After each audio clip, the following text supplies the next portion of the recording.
na-abụ akọrụ egeru atọ ntị n'ala nụrụ ikoro ndanda ebe achọkọtakpado mma ekwu abịagba ma ihe eriri n'ikpeazụ gịrịnụ ya nnọọ anyị Igbo mara m Igbo m ji aba na Igbo m ji eme ọnụ bụ akụkọ ndị ahụ bịara ahịa na ụfọdụ akwụkwọ akụkọ dịgasị iche iche bụ ndị nke bịara ahịa n'ụbọchị taa bụ Tọzụde bụ abalị 9 nke ọnwa asaa afọ 2026 n'usoro ndị Igbo ji agụ ahịa ha tata bụ afọ mma n'ụtụtụ taa ndị unu ga-anụ olu ha bụ mụnwa na onwe m Uchenna Clever Ọnụọha nwa gramma ya zụziri nke ọma baba nkịtị n'onwe ya nwoke na-agba mbọ ka ike kpere ya mana nwaada nwoke ọcha Clara anaghị ekpete na ana m agba mbọ odogwu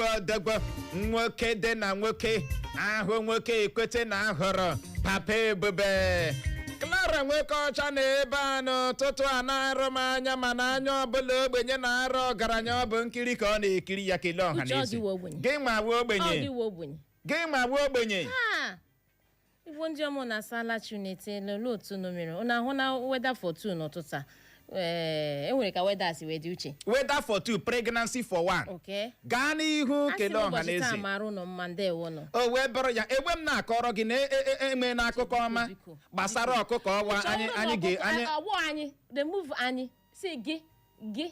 biko gbasara ya bụ ọkụkọ anyị ga-eji aga ịtụ mma n'ụbọchị Sọnde na-abịa dịka m si wee gwa gị yesterday na aga m aga igote ọgwụ m ga-enye ya bụ ọkụkọ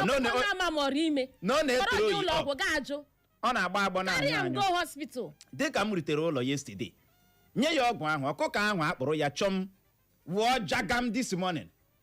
early morning as early as 4:30 a.m. kpam ọkụkọ ebidola gbagharịwa na compound si Chineke ngwanụ nokwa gịnị ka a na-akọ ọkụkọ ka na-etro yi up kpegawa ọnụ n'ala n'ihi ya bụrụ ma isi akwa gaa n'ihu ndị ebe ekedoro ya 1+1 gaa n'ihu bụrụ 2 gị mara na anyị ga-aṅụrụ ya bụ ọkụkọ gaa ya bụ ịtụ mma n'ụbọchị Sọnde na-abịa abịa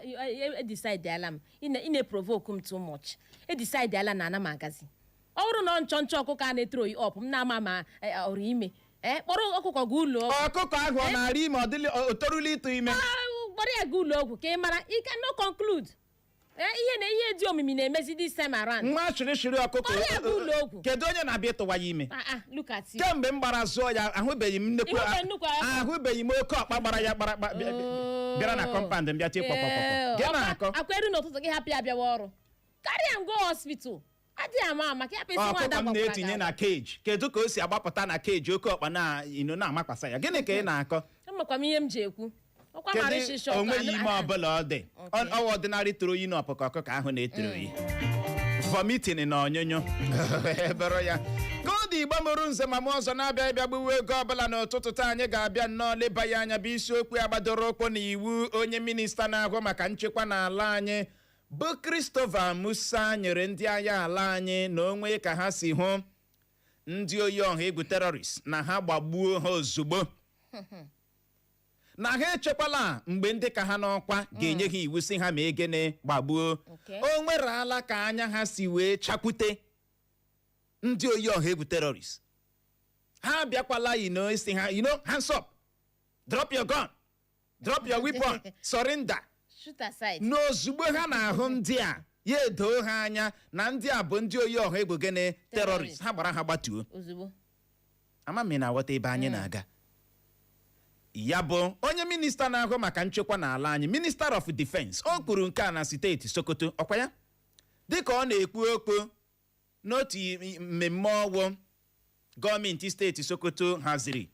bụ ebe bụ mmemme ya bụ gọọmenti steeti Sokoto nọ wee bunye ndị agha ala anyị ọtụtụ ngwa ọgụ bụ nke gụnyere ụgbọala eji awọ mgbọ na ọtụtụ ngwa ihe ndị dịgasị gị n'iche iche ya bụ onye minista na-ahụ maka nchekwa n'ala anyị bụ Christopher Musa wee na-agwa ndị agha ala anyị n'ọkwa ha ahụ na ngwa ihe ndị a na ha gee ntị n'ihe mere eji bunye ha mgba ihe ndị abụghị na ha hụ ndị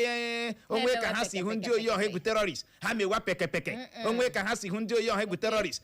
ha gbawa ha sọrenda onwe ka ha si hụ ndị oyi-oha-egwu terrorist ha were aka petepete sowe ha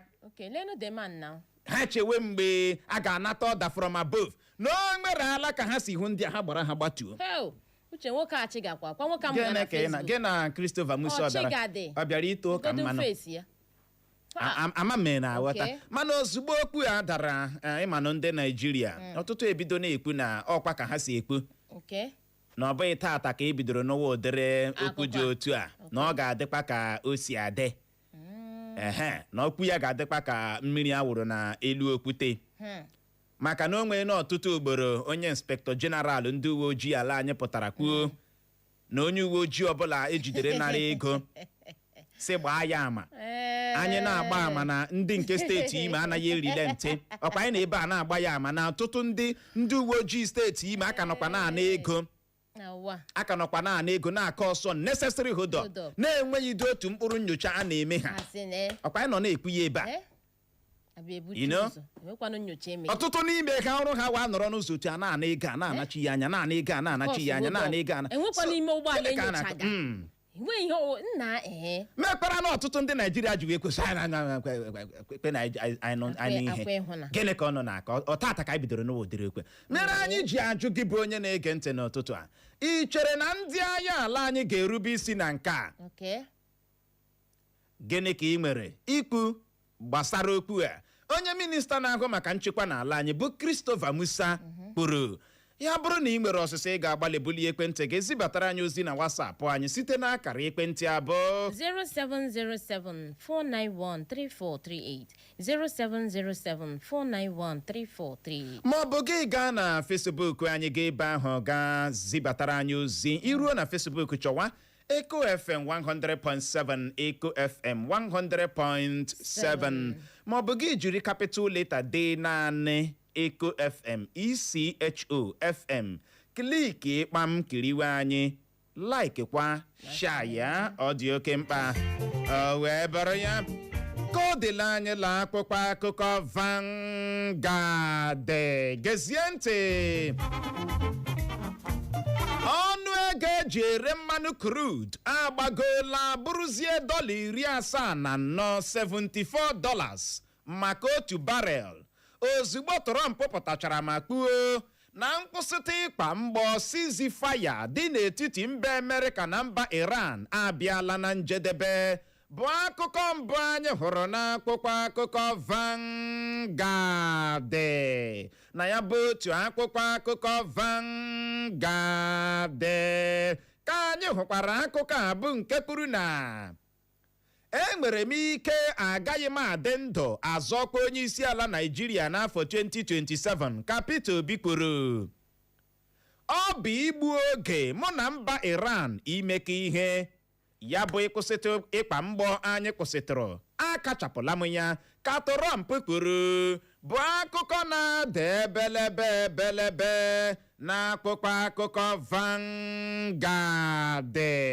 na ya bụ otu akwụkwọ akụkọ Vanguard ka anyị hụkwara akụkọ a bụ nke kwuru na unu jide ndị oyi-oha-egwu terrorist bugodi n'ụzọ gbagbuo ha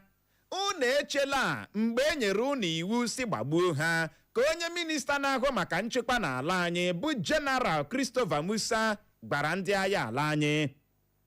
asị o nweghị nnupụ isi ọbụla El-Rufai nupụọra iwu ụlọikpe nyere ka onye enyemaka El-Rufai zaghachiri otu kọmishọn na-ahụ maka nrụrụ aka bụ ICPC bụ akụkọ ọzọ anyị hụrụ n'akwụkwọ akụkọ Vanguard na ya bụ otu akwụkwọ akụkọ Vanguard ka anyị hụkwara akụkọ a bụ nke kwuru na enweela gbọrịgbọrị dịka ndị ụlọ nnọchiteanya ala anyị na-enwe ọgbakọ n'ihi ọjụjụ onye isi oche ụlọ nnọchiteanya ala anyị bụ Tajudeen Abbas jụrụ ịnabata ọkpụkpọ oku ndị ụlọ nnọchiteanya ala anyị na-akpọ ka Tinubu wụchaa n'ihu ha aka akparala onye ọkpa egbe bandit ama ama bụ Abubakar Usman n'otu ime ọhịa ọgwụ dị na steeti Delta Okay. Ugbu a ka kpara ya ka what's the next thing a ga-eme?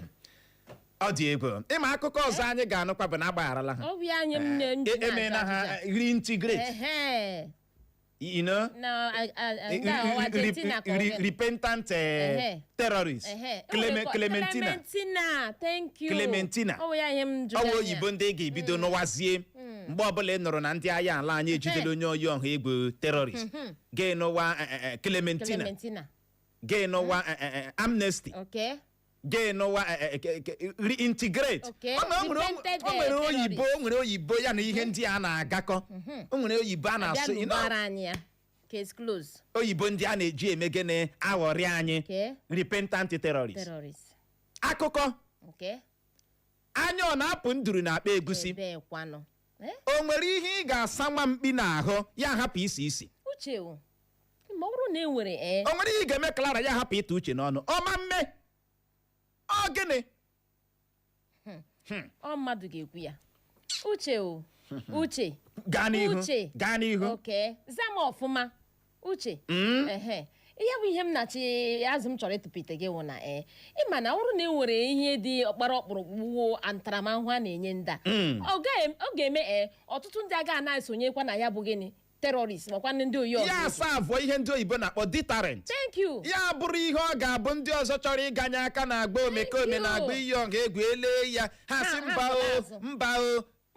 ị hụrụ iwu a onye minista na-ahụ maka nchekwa n'ala anyị nyere ya bụrụ na a ga-etinye ya n'ọrụ ọ ga-amagbu onwe ya so onye oyi-oha-egwu terrorist ọbụla ahụrụ sị gbara ya gbatuo kpam ozugbo okwu agụ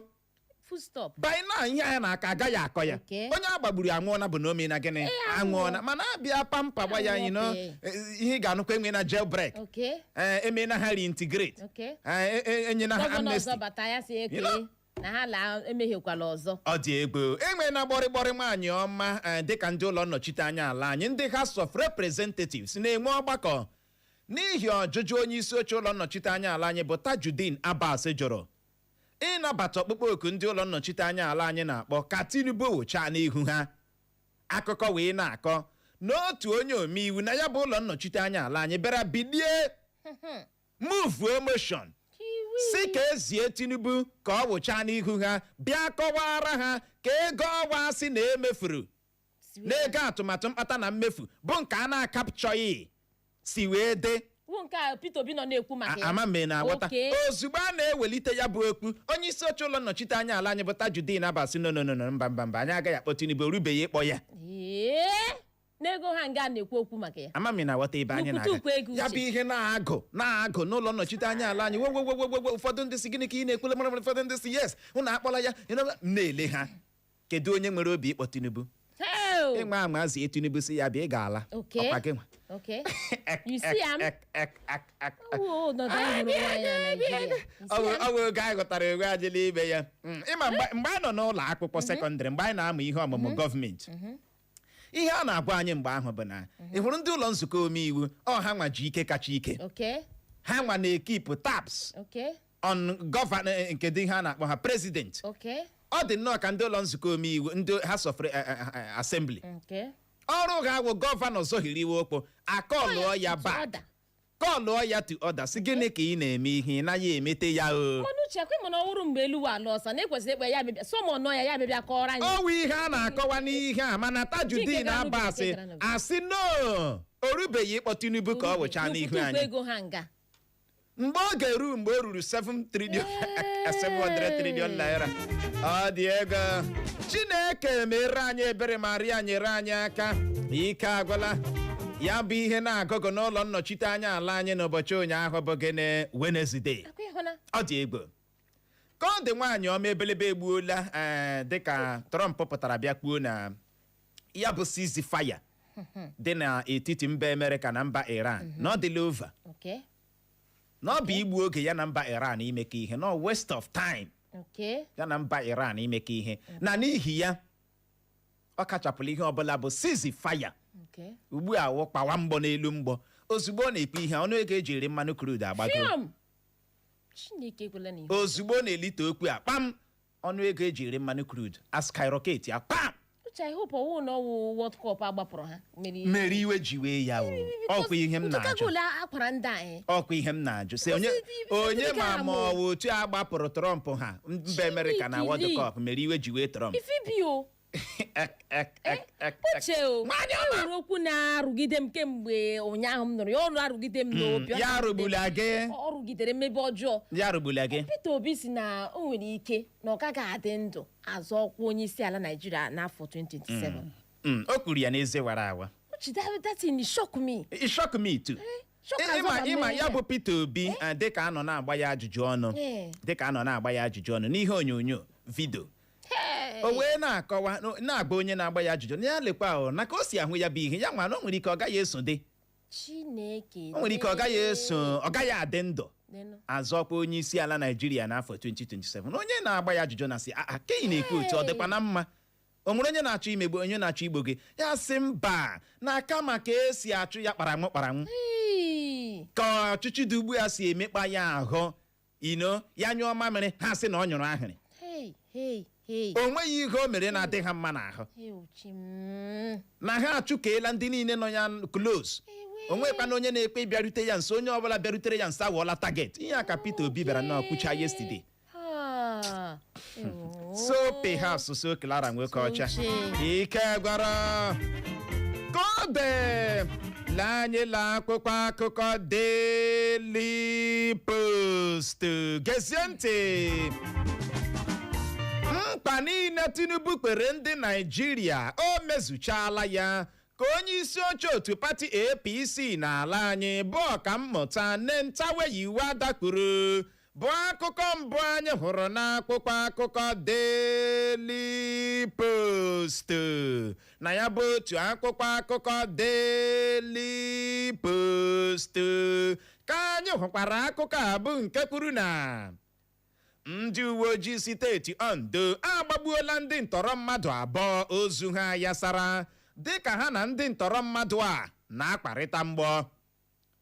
ụlọikpe atụọla otu nwoke ọwụ ji agba ọkada mkpọrọ apụta maka ile otu nwaanyị ọwụ na-enye nwa ara kpaso ya iko n'ike bụ akụkọ ọzọ anyị hụrụ n'akwụkwọ akụkọ Daily Post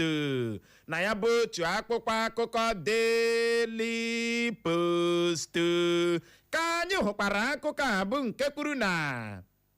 ọ bụ ndị ajọ mmụọ demons na-achị odo na ngalaba mkpori mgbe entertainment industry ka Jim Iyke ji eme ihe ejije Nollywood kwuru 2027 ike agwụla Tinubu ọzọkwa ọ naghị ahụ n'ahụ ịbụ onye isi ala Naịjirịa ka Peter Obi kwuru ifufe mmiri egbuola mmadụ 7 ma merụọ mmadụ 52 ahụ na steeti Jigawa bụ akụkọ na-ada n'akwụkwọ akụkọ Daily Post na ya bụ otu akwụkwọ akụkọ Daily Post ka anyị hụkwara akụkọ a bụ nke kwuru na otu egwuregwu bọọlụ Manchester United ejirila ego dị nde pounds 50 million pounds jigoro Andre Santos n'otu egwuregwu bọọlụ Chelsea. ụlọ ọrụ Dangote bụ ebe a na-esipụta mmanụ ụgbọala anọrọla naanị n'ime abalị 3 gara aga jiri $100 na naira 75 175 naira ji butuo ọnụ ego ha ji ere 1 lita mmanụ ụgbọala nke ha. Dangote na-anwa ike ya na-agbalịkwanụ hapụkwa ọ dịkwa mfe ma otu na-agbalị ewepụkwana ya ịma ọ bụ ihe mere akụkọ anyị bịara na-anụ na nso nso a ji wee na-agbagwoju anya nke a Trump sị na ceasefire is over bụ nke mere ọnụ ego eji egote mmanụ crude ji wee gbago ịma ọnụ ego eji egote mmanụ crude agbago mmanụ ụgbọala na-eme gịnị na-agbago ama mme na-aghọta ịma dịka Trump kwuru na ya bụ ọgụ dị n'etiti ha na mba Iran na-akwụsịgodela ya ịhụna ka mmanụ ụgbọala ji agbada n'ike mana otu ọ bịara bịa kwuo na ọ baghị uru ya na mba Iran imekọ ihe ụmụnna ndị US akarị hapụgodo US ha erukene final